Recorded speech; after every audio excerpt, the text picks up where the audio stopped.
এবার দেখে নিন এবং চিনে রাখুন। এই পোকাগুলো মাটি সংগ্রহ করবার সময় আমি পেয়েছি এবং বেছে বেছে একটা পাত্রের মধ্যে জমা করেছিলাম। এদেরকে ফালবো না, বাগানের বাইরেও রাখবো না, বাগানের টবগুলোর মধ্যে এই পোকাগুলিকে ছেড়ে দেব। এরা কোনো ক্ষতি করে না। আমরা পোকা মারবার জন্য অনেক কীটনাশক ব্যবহার করি, পোকা মরে যায়, সেই সাথে এরাও কিন্তু মরে যায়। কিন্তু এরা যেহেতু আমাদের উপকার করে, কেঁচো যে কাজটা করে সে একই কাজ এই পোকাগুলি করে থাকে। তাই ভালো করে দেখে রাখুন। সঠিক নাম কি এটা আমারও জানা নেই, তবে শুধু চিনে রাখুন।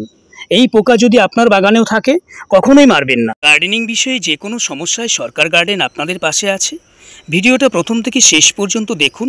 যদি আমার এই তথ্য আপনাদের উপকারে আসে তাহলে প্লিজ চ্যানেলটা সাবস্ক্রাইব করে এবং বেল নোটিফিকেশনটাও অন করে দেবে। সামনেই যেহেতু বর্ষাকাল আসছে, গাছ লাগানোর জন্য মাটি পাবো কোথায়?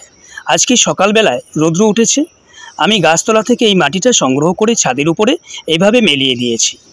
মাটিটা যখন আমি মেলিয়ে দিচ্ছিলাম তখন এই পোকাগুলি দেখতে পাই এবং এদেরকে ওই বোতলের মধ্যে ওই গ্লাসটার মধ্যে সংগ্রহ করেছি।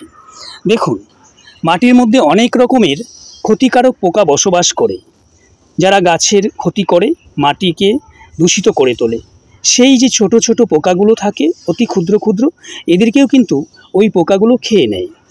তাহলে একদিকে আমাদের উপকার করছে, পাশাপাশি মাটির মধ্যে উর্বরতা শক্তি বৃদ্ধি করে। কিভাবে?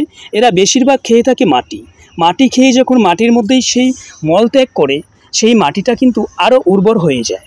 অন্যদিকে ওপরের মাটি নিচের দিকে আনে, নিচের মাটি ওপরের দিকে নেয়। এভাবে মাটির মধ্যে নাইট্রোজেনের সমতাও বজায় থাকে। আপনি যখন জৈবভাবে বাগান করবেন তখন এই বিষয়গুলোর দিকে নজর দেবেন। কোন পোকা উপকার করে আর কোন পোকা ক্ষতি করে জানা থাকলে আমাদের বাগান করাটা আরও সহজ হয়ে পড়বে। এরা কিন্তু আরও অনেক বড় হয়, আকারে ছোট ছোট আরও অনেক বড় হবে। মাটি ছাড়া এরা অন্য কোথাও বসবাস করে না। আমার বাগানে বেশ কিছু আদা লাগিয়েছি বস্তার মধ্যে। আদা গাছের মাটি যত আপনি নরম রাখবেন আদার ফলন ততটাই ভালো হবে।